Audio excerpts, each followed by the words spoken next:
বরিশালের গৌরনদীতে সাকুরা পরিবহনের একটি যাত্রীবাহী বাস দুপুরে নিয়ন্ত্রণ হারিয়ে দুর্ঘটনার শিকার হয়েছে। এতে কমপক্ষে 12 জন যাত্রী আহত হয়েছে।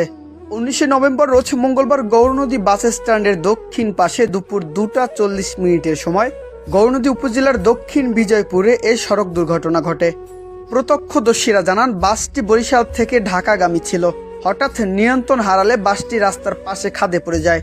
এতে বাসে থাকা যাত্রীরা ছিটকে পড়ে আহত হন।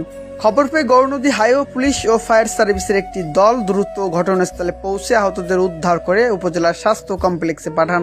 কর্তব্যরত চিকিৎসকরা জানিয়েছেন, আহতদের মধ্যে কয়েকজনের অবস্থা গুরুতর হলেও সবাই বর্তমানে চিকিৎসাধীন রয়েছেন।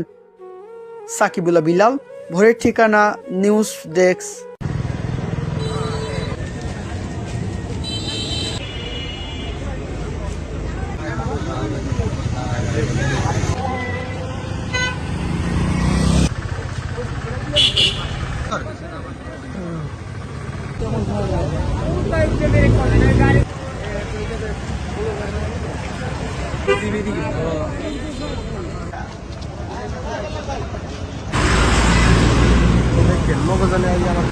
এই যে হলিকেয়ারের আগে একটা